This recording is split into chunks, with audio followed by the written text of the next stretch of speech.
ये बात उन दिनों की है जब बुद्धा मरवन में अपना समय व्यतीत कर रहे थे। इस समय तक बुद्ध की प्रसिद्धि दूर दूर तक फैल चुकी थी। बहुत दूर दूर से लोग अपनी चिंताओं और परेशानियों का समाधान हेतु बुद्ध के पास आते थे। ऐसे ही एक दिन जब बुद्धा मरवन में अपने शिष्यों को प्रवचन दे रहे थे, तभी एक अधेड़ उम्र का व्यक्ति अपने नौजवान पुत्र को अपने साथ लिए बुद्ध की तरफ चला आ रहा था। जब यह प्रवचन स्थल के पास पहुंच गए तो बुद्ध ने एक नजर उन पर डाली और इशारे से बैठने के लिए कहा। जब प्रवचन समाप्त हो गए और सभी लोग वहां से चले गए तो बुद्ध ने उस व्यक्ति को अपने पास बुलाया और बैठने के लिए कहा। वहां चारों तरफ हरियाली छाई हुई थी। मौसम बहुत सुहाना था और तरह तरह के पक्षियों की आवाजें गूंज रही थीं। ऐसा नजारा देखकर उस व्यक्ति को अंदर से असीम शांति महसूस हो रही थी। इसके बाद बुद्ध ने उस व्यक्ति से आने का कारण पूछा तो इस पर व्यक्ति ने कहा, तथागत, मैं 2 दिन की लंबी यात्रा करके अपने पुत्र को आपसे मिलवाने लाया हूं। ये मेरा इकलौता पुत्र है और ये हर समय थका थका रहता है। ऐसा लगता है जैसे इसके अंदर कोई जान ही ना हो। इसका स्वभाव भी काफी चिड़चिड़ासा हो गया है। अगर हम इससे कुछ भी कहते हैं तो यह हमारी छोटी छोटी बातों पर गुस्सा हो जाता है। इसके देखने की क्षमता भी उम्र से पहले ही कमजोर हो गई है और इसके बाल भी सफेद पड़ने लगे हैं। इतनी कम उम्र में इतनी बड़ी उम्र का लगना, मुझे तो कुछ समझ नहीं आ रहा है। तथागत, मैं अपने पुत्र के स्वास्थ्य को लेकर बहुत चिंतित हूं। जब मैं अपने पुत्र को वेद जी के पास लेकर गया तो उन्होंने कुछ औषधि दी और कहा, अपने पुत्र को तनाव कम लेने के लिए कहो। वो अपने दिमाग में बहुत अधिक तनाव लेता है, इसलिए उसकी ऐसी हालत हो गई है।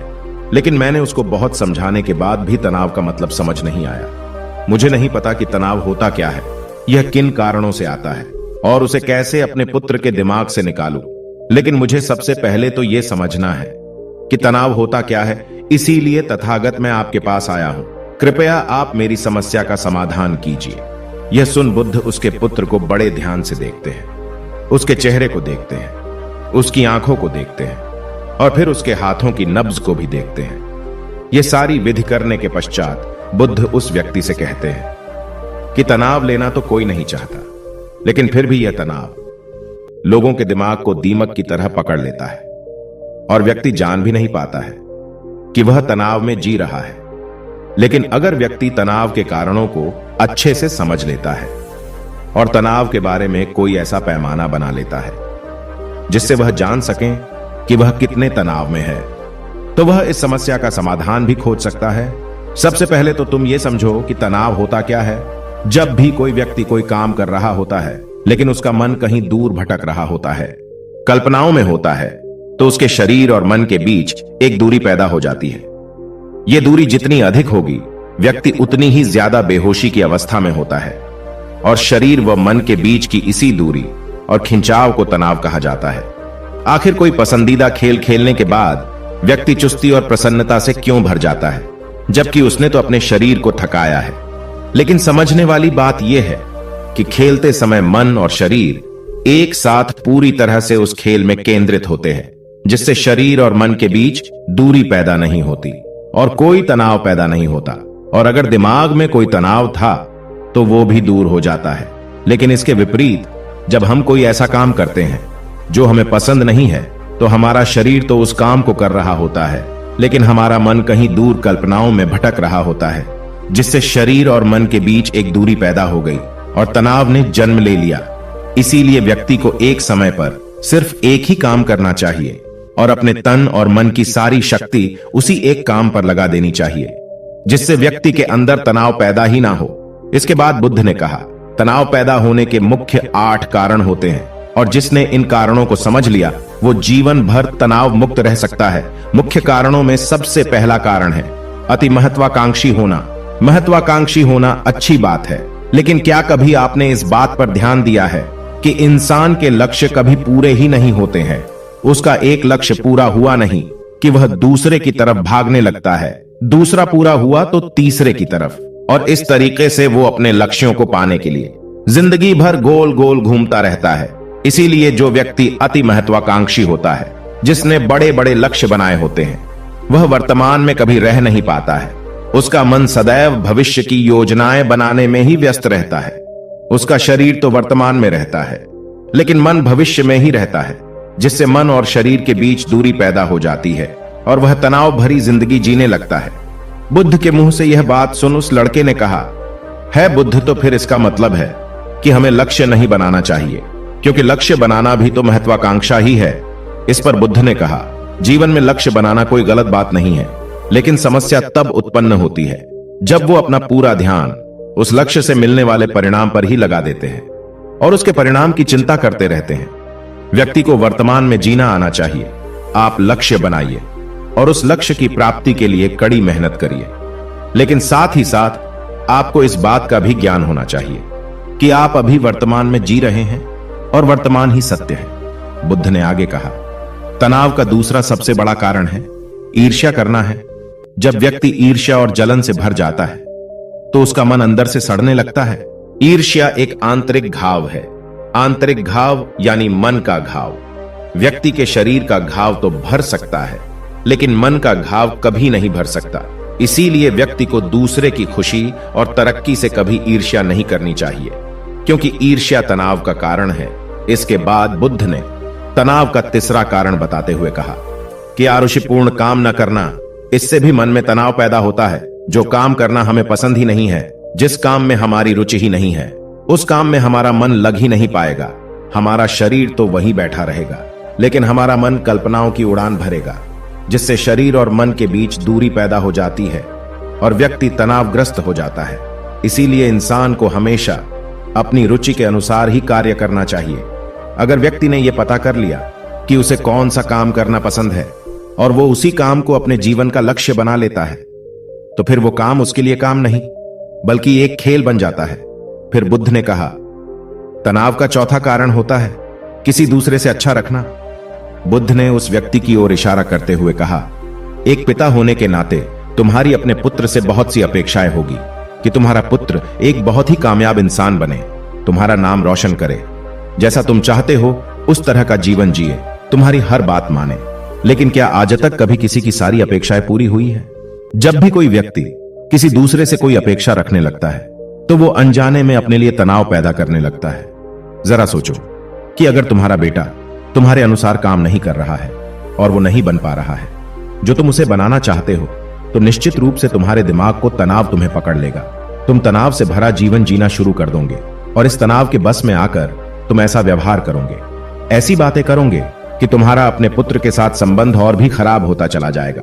इसीलिए व्यक्ति को जितना हो सके उतनी कम अपेक्षाएं दूसरों से रखनी चाहिए, और अगर पूरी तरह से तनाव मुक्त रहना है तो दूसरों से अपेक्षा रखना ही बंद कर दो। इसके बाद बुद्ध ने कहा कि शारीरिक कष्ट भी इंसान के तनाव का एक कारण होता है। जब व्यक्ति किसी शारीरिक पीड़ा से गुजर रहा होता है तो उसका पूरा ध्यान अपने उस शारीरिक दर्द पर होता है और वो पूरे दिन बस उसी के बारे में सोचता रहता है, जिससे उसका मन दुख के विचारों से भर जाता है और ऐसी स्थिति में व्यक्ति तनावग्रस्त रहने लगता है। यह सुन उस व्यक्ति ने कहा कि हे बुद्ध, शारीरिक दुख तो किसी भी व्यक्ति को हो सकता है, तो फिर क्या हुआ? व्यक्ति जीवन भर तनाव में ही जिएगा? इसका जवाब देते हुए बुद्ध ने कहा कि इंसान को यह बात समझनी चाहिए कि हमारा जीवन दुखों का आधार है। जैसे जैसे हमारा जीवन आगे बढ़ता है, इसमें दुख आते हैं, बीमारियां आती है और फिर अंत में मृत्यु भी आती है। तो बीमारियां इंसान के जीवन का अभिन्न अंग है, कोई इनसे बच नहीं सकता। बस किसी किसी के जीवन में यह समय से पहले आ जाती है तो किसी के बाद में आती है। जब इंसान का मन इस बात को अच्छे से समझ लेगा तो फिर वह अपनी बीमारी के बारे में सोच सोच कर ज्यादा तनाव नहीं लेगा, क्योंकि यह हमारे जीवन का अभिन्न हिस्सा है और इसके लिए व्यक्ति को शारीरिक रूप से भी अभ्यास करते रहना चाहिए। अपने जीवन में व्यायाम और स्वस्थ जीवन शैली को भी जगह देनी चाहिए ताकि उसका शरीर लंबे समय तक निरोगी रहकर सही से काम कर सकें। तनाव का अगला कारण होता है अपनी योजनाओं को समझने के लिए समय न देना। कुछ लोगों के दिमाग में कोई विचार आया ही नहीं कि वो बिना सोचे समझे उस पर काम करना शुरू कर देते हैं, और जब उस काम में उन्हें असफलता मिलती है तो वह तनाव से भर जाते हैं, क्योंकि उन्होंने उस काम को शुरू करने से पहले उसके बारे में पूरी जानकारी इकट्ठा नहीं की थी। इंसान को कोई भी काम शुरू करने से पहले उसके अच्छे और बुरे परिणामों के बारे में ठीक से सोच विचार कर लेना चाहिए। इंसान को इस बारे में भी सोच लेना चाहिए कि अगर ये योजना सफल नहीं हुई तो फिर इसके बाद मैं क्या करूंगा। इसलिए व्यक्ति को अपनी योजनाओं को ठीक से समझने के लिए पूरा समय देना चाहिए, ताकि बाद में उस योजना की वजह से तनाव पैदा ना हो। तनाव का 7वां सबसे बड़ा कारण है टाल मटोल करना, आज के काम को कल पर टालना। आप लोगों ने यह कहावत तो सुनी होगी कि आलस्य इंसान के शरीर का सबसे बड़ा शत्रु है। इंसान आलस्य की वजह से आज के काम को कल के लिए टाल देता है और फिर काम को टालना उसकी आदत बन जाती है।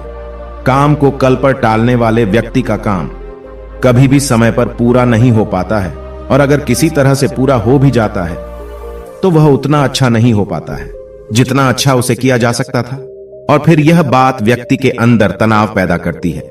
लेकिन काम को टालना या काम को एकदम अंत समय पर करना एक आदत है, इसीलिए व्यक्ति ना चाहते हुए भी बार बार अपनी इस आदत का शिकार बन जाता है और काम को टालता रहता है। और फिर जब काम की समय सीमा पास आ जाती है तो वह तनाव से भरकर काम को पूरा करने का प्रयास करता है। इसीलिए तनाव मुक्त रहने के लिए व्यक्ति को काम को टालने की आदत छोड़नी पड़ेगी, और यह तभी संभव है जब व्यक्ति काम को समय से पहले खत्म करने का निश्चय करे। सबसे आखिरी और सबसे प्रमुख कारण जो तनाव का होता है वो है ज्यादा सोचना।